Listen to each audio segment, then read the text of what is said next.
बनी गाला में अहम मुशावरत। बड़ी बैठक के फैसले क्या? 7 करोड़ शहरी कोरोना फ्री। पेट्रोल कितना महंगा? और बलोचिस्तान असेंबली को स्पीकर मिल गया। बुलेटिन में सबसे पहले अहम खबर से आपको आगाह करेंगे। उलमा कराम का वफ्द वजीर आजम हाउस पहुंच गया है।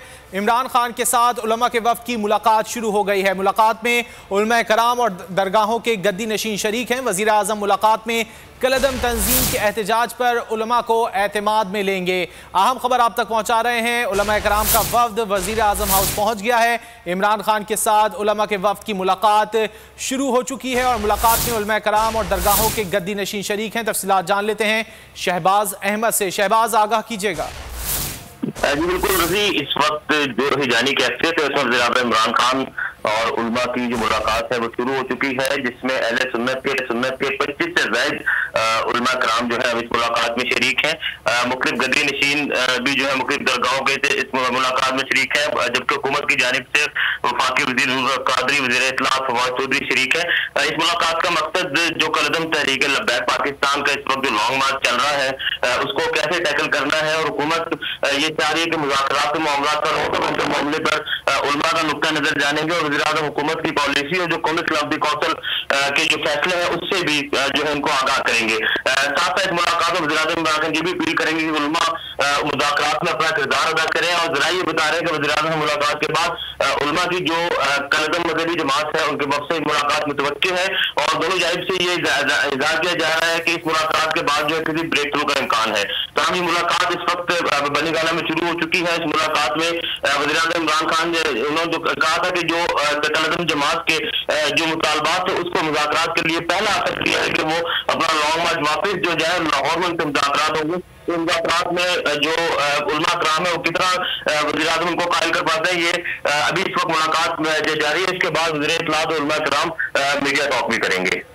सही, उलमा कराम का वफ्द वज़ीर पहुंच चुका है और वहां पर वज़ीर आज़म इमरान खान से मजहबी जमात के एहतजाज के हवाले से बातचीत जारी है, और इम्कान ये भी जाहिर किया जा रहा है कि उलमा का वफ्द बाद में एहतजाज करने वाले अफराद से भी मुलाकात करेगा, मजहबी जमात के रहनुमाओं से मुलाकात करेगा, और उसके बाद उनसे भी एहतजाज ख़त्म करने के हवाले से बात की जाएगी। ताहम इस वक्त की खबर यह है कि वज़ीर आज़म इमरान खान उलमा के वफ्द से मुलाकात कर रहे हैं वज़ीर आज़म हाउस में।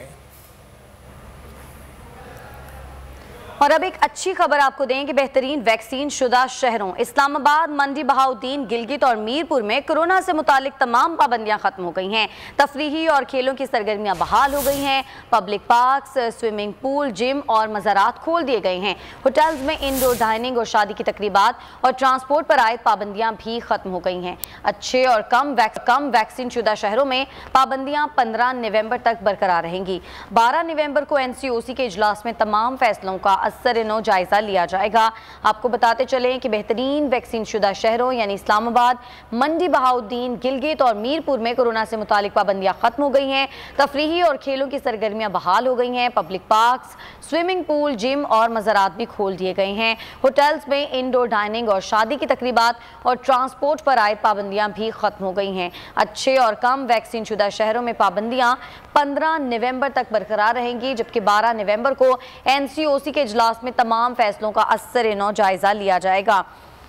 खबर दे रहे हैं आपको, अच्छी खबर है। बेहतरीन वैक्सीन शुदा शहरों इस्लामाबाद, मंडी बहाउद्दीन, गिलगित और मीरपुर में कोरोना से मुतालिक तमाम पाबंदियां खत्म हो गई हैं। तफरीही और खेलों की सरगर्मियां बहाल हो गई हैं।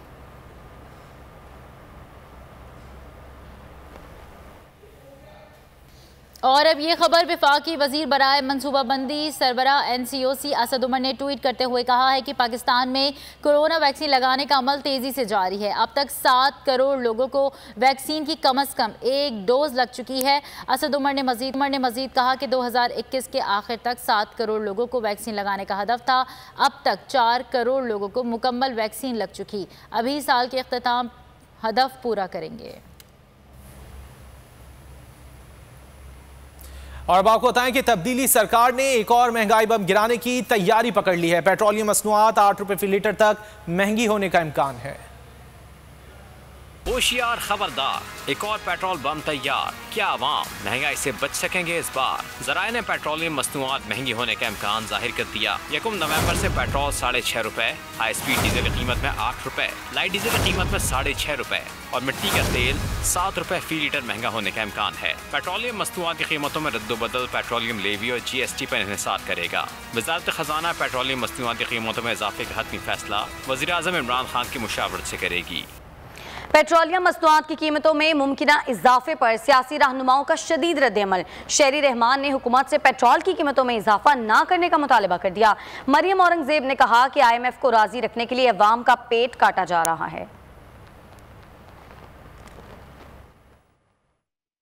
पेट्रोल की कीमत में इजाफा नामंजूर। PP रहनुमा शीरी रहमान ने तशवीश का इज़हार कर दिया। सेनेटर शीरी रहमान ने अपने बयान में कहा, इमरान खान 3 साल में पेट्रोल की फी लीटर कीमत में 45 रुपए इजाफा कर चुके हैं। 45 रुपए फी लीटर इजाफे के बावजूद हुकूमत अपने खसारे पूरे नहीं कर सकी।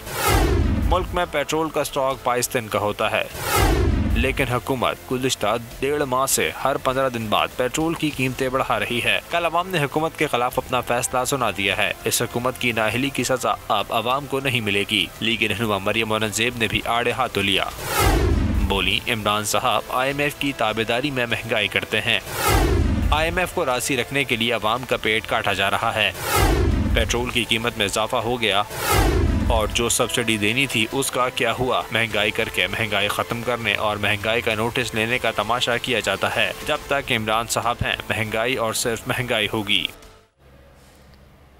और अब ये खबर, मीर जान मोहम्मद जमाली बिला मुकाबला स्पीकर बलोचिस्तान असम्बली मुंतखब हो गए। मुकर्ररा वक्त तक जान मोहम्मद जमाली के मुकाबले पर किसी उम्मीदवार ने कागजात नामजदगी जमा नहीं कराए। बलोचिस्तान असम्बली के इजलास में अब राय शुमारी नहीं होगी। कायम मकाम स्पीकर 9 मुंतखब स्पीकर के नाम का ऐलान करेंगे। मुकर्ररा वक्त गुजर गया, कोई मुकाबले पर ना आया। मीर जान मोहम्मद जमाली बिला मुकाबला स्पीकर असम्बली मुंतखब हो गए। कुदूस बजिंजो के मुस्ताफी होने के बाद नए स्पीकर के इंतखाब का मरहला जारी है। बलूचिस्तान अवामी पार्टी के मीर जान मोहम्मद जमाली के 5 कागजात नामजदगी जमा कराए गए। मुकर्ररा वक्त तक किसी दूसरे उम्मीदवार ने कागजात जमा नहीं करा। सेक्रेटरी असम्बली कहते हैं, कवायद के मुताबिक जान मोहम्मद जमाली बिला मुकाबला स्पीकर असम्बली मुंतखब हो गए। बलूचिस्तान असम्बली के इजलास में अब राय शुमारी नहीं होगी। कायम मुकाम स्पीकर 9 मुंतखब स्पीकर के नाम का ऐलान करेंगे। और बुलेटिन में आगे देखिए, बोल को बोलने दो। और आसिफ के चर्चे कहां कहां। कराची तक खैबर, एक ही आवाज़, बोल को बोलने दो। पैमरा की जानिब से बगैर नोटिस गैर कानूनी तौर पर बोल न्यूज़ की नशरियात ताहाल बहाल न हो सकी। बोल न्यूज़ के एंकर पर्सन समी इब्राहिम ने चैनल की बंदिश को फवाद चौधरी की ज़ाती रंजिश करार दे दिया। समाजी और सहाफ़ती तंजीमों ने बोल न्यूज़ की नशरियात फौरी बहाल करने का मुतालबा कर दिया। पैमरा के गैर कानूनी इकदाम के खिलाफ आवाम भी फट पड़े। कहा, बंदिश सच की आवाज़ दबाने की साजिश है। सच दिखाने की सजा, आजादी सहाफत पर कतगन। पैमरा ने बोल न्यूज की जो ट्रांसमिशन है उसको सस्पेंड कर दिया, बगैर किसी नोटिस के, बगैर किसी इत्तला के। और कल से हमें ये खबरें आ रही थी कि काबीना के इजलास में वजीर इत्तलात और नशरियात ने खास तौर पर बोल को टारगेट किया है कि हम वायलेंस को इंटाइज कर रहे हैं, लब्बैक की मदद कर रहे हैं। हालांकि हमारी जो भी स्टोरीज थी उसका मकसद यही था कि मुल्क में अमन अमान हो, मामला हल हो। पैमरा ने इंतहाई गैर जिम्मेदाराना रवैया अपनाया। कोई नोटिस नहीं, कोई इतला नहीं, रातों रात बोल की नशरियात ऑफ एयर की गयी। मैं जिस इमरान खान को जानता हूँ, जिस शख्स को मैं जानता हूँ, वो तो आज़ादी इजहार राय का दाई है। वो शख्स तो मीडिया हाउसेस की तालाबंदी का बिल्कुल हामी नहीं था। बोल की बंदिश पर association of electronic editors and news directors भी सरापा एहतजाज। कहा, चैनल को बगैर। मेरी वज़ीर आज़म पाकिस्तान मोहतरम इमरान खान साहब से गुजारिश है कि जो बोल TV पर पैमरा की तरफ से पाबंदी लगाई गई है उसे फौरी खत्म किया जाए। अवाम बोल न्यूज की नशरियात की गैर कानूनी पाबंदी के खिलाफ बोल उठे। ये बड़े गलत काम है जो बोल चैनल को, हम सारे बोल चैनल को चाहते हैं कि बोल चैनल बहुत अच्छी चैनल। बोल चैनल पर जो पाबंदी लगाई हम उसकी पुरजोर मजम्मत करते हैं। आप अगर हुकूमत पर तनकीद करते हैं तो हुकूमत को तनकीद बराए इस्लाह लेना चाहिए इस बात को। पैमरा ने बोल न्यूज़ पर पाबंदी वगैरह लगाई है, कोई ना नोटिस वगैरह दिया है ना कुछ दिया है, ये आज़ादी सहाफ़त पर सरासर जुल्म वगैरह है। बोल न्यूज़ की इंतजामिया ने फैसला किया है कि चैनल बंदिश का मामला तमाम मुतालिका फोरम्स पर उठाया जाएगा।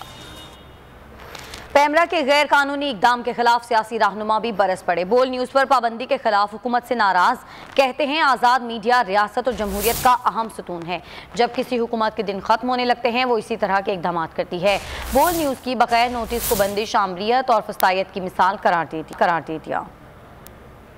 पैमरा का गैर कानूनी इकदाम, सियासी रहनुमा भी Barham. Opposition leader senate Yusuf रज़ा गिलानी ने बोल पर पाबंदी के खिलाफ आवाज़ बुलंद कर दी। कहा आज़ादी सहाफ़त के हक में है।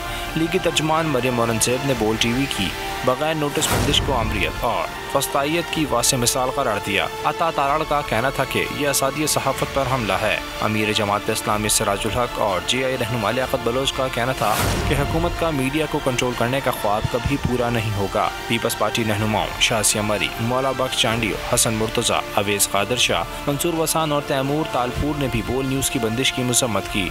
चेयरमैन पाक सरजमीन पार्टी मुस्तफ़ा कमाल और डॉक्टर फारूक सत्तार ने वज़ीर आज़म से बोल की बंदिश फौरी ख़त्म करने का मुतालबा किया। सब्सक्राइब करें और बेल दबाएं ताकि कोई खबर रह न जाए।